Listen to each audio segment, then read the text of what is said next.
semua. Pada video kali ini, kami akan membahas bagaimana sekularisme dan kebebasan beragama dalam ruang publik dengan menggunakan studi kasus larangan penggunaan hijab di Prancis. Nah, topik ini sangat menarik sekali karena memperlihatkan dua prinsip yang sama-sama dianggap penting, yaitu sekularisme dan hak kebebasan beragama, justru saling berbenturan. Di satu sisi, negara memiliki kewajiban untuk menjaga netralitas dalam ruang publik. Namun, di sisi lain, setiap individu juga memiliki haknya untuk menjalankan keyakinan agamanya sendiri. Nah, lalu bagaimana Prancis menghadapi persoalan tersebut? Yuk, kita simak penjelasan berikut. Bagi pemerintah Prancis, kebijakan tersebut dipandang sebagai bentuk penerapan prinsip sekularisme atau laicite yang bertujuan menjaga netralitas negara dan menciptakan ruang publik yang bebas dari pengaruh agama. Namun, bagi sebagian masyarakat, terutama perempuan Muslim, kebijakan tersebut justru dianggap membatasi kebebasan beragama dan hak untuk mengekspresikan identitas keagamaan mereka. Perbedaan cara pandang inilah yang membuat isu larangan hijab tidak hanya menjadi persoalan mengenai pakaian, tetapi berkembang menjadi perdebatan yang lebih luas mengenai hubungan antara negara, agama, hak asasi manusia, dan demokrasi. Latar belakang ini juga tidak bisa dilepaskan dari kondisi masyarakat Prancis yang semakin multikultural. Seiring meningkatnya jumlah penduduk Muslim akibat migrasi dan sejarah kolonialisme, keberagaman agama di Prancis menjadi semakin kompleks.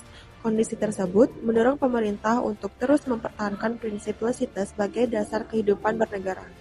Untuk memahami kasus ini, kita perlu mengetahui konsep laicite. Laicite adalah prinsip sekularisme khas Prancis yang memisahkan agama dari negara. Prinsip ini berasal dari Undang-Undang tahun 1905 yang mengatur pemisahan gereja dan negara. Artinya, negara tidak boleh mendukung ataupun memihak agama tertentu. Sebaliknya, negara harus bersikap netral terhadap seluruh agama.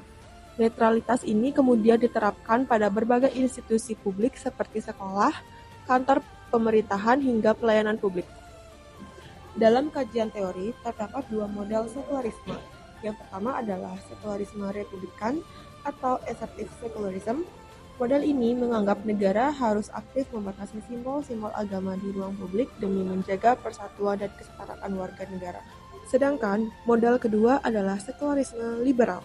Dalam model ini, negara tetap netral, tapi masyarakat bebas mengekspresikan agamanya selama tidak mengganggu hak orang lain.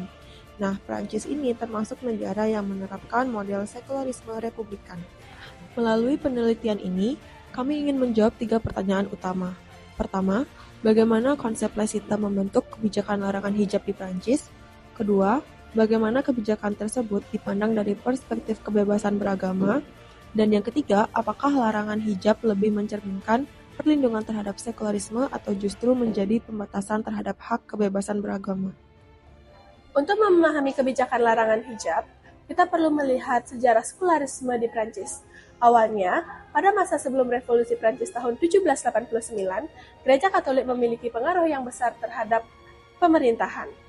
Melalui Revolusi Prancis, masyarakat menuntut kesetaraan, persaudaraan, dan kebebasan. Dari sinilah muncul gagasan bahwa negara harus dipisahkan dari agama. Prinsip tersebut kemudian berkembang menjadi laicite dan diperkuat melalui Undang-Undang tahun 1905 tentang pemisahan gereja dan negara. Memasuki abad ke-20, jumlah penduduk Muslim di Prancis semakin meningkat akibat kolonialisme dan migrasi dari Afrika Utara. Keberagaman ini kemudian memunculkan perdebatan mengenai penggunaan simbol agama di ruang publik, khususnya hijab. Kasus pertama yang menjadi perhatian nasional terjadi pada tahun 1989, ketika 3 siswi Muslim dikeluarkan dari sekolah karena menolak melepas hijab. Kasus ini disebut dengan dan menjadi awal perdebatan panjang mengenai simbol keagamaan di sekolah negeri. Selanjutnya, pada tahun 2004, pemerintah Prancis mengesahkan undang-undang yang melarang penggunaan simbol keagamaan yang mencolok di sekolah negeri. Secara hukum, aturan ini berlaku untuk semua agama. Namun, dalam praktiknya, hijab menjadi simbol yang paling banyak terdampak. Kemudian, pada tahun 2010, pemerintah kembali mengeluarkan aturan yang melarang penutup wajah seperti nikab dan burka di ruang publik. Alasan pemerintah adalah menjaga keamanan, kesetaraan gender, dan kehidupan bersama. Namun, kebijakan ini mendapat kritik dari berbagai organisasi hak asasi manusia. Perdebatan berlanjut pada tahun 2023 ketika pemerintah melarang penggunaan abaya di sekolah negeri. Pemerintah menganggap abaya merupakan simbol keagamaan yang bertentangan dengan prinsip laicity. Sebaliknya, banyak organisasi hak asasi manusia menilai kebijakan tersebut diskriminatif karena lebih banyak menyasar perempuan muslim. Hal ini menunjukkan bahwa hubungan antara sekularisme dan kebebasan beragama di Prancis masih menjadi perdebatan hingga sekarang. Dari perspektif pemerintah Prancis, apa yang dilakukan ditujukan untuk menjaga netralitas, mengusahakan kesetaraan warga negara, dan juga mempertahankan kohesi sosial. Namun jika dilihat dari perspektif komunitas muslim, hijab merupakan bagian dari identitas agama dan juga ibadah bagi mereka. Sehingga larangan tersebut dapat dikatakan sebagai suatu restriksi atau pembatasan bagi yang dinamakan dengan kebebasan beragama. Sementara jika dilihat dari hukum internasional, kebebasan beragama merupakan suatu hak yang mendasar yang seharusnya dapat dinikmati oleh tiap-tiap orang dan dijamin sebagai hak asasi manusia.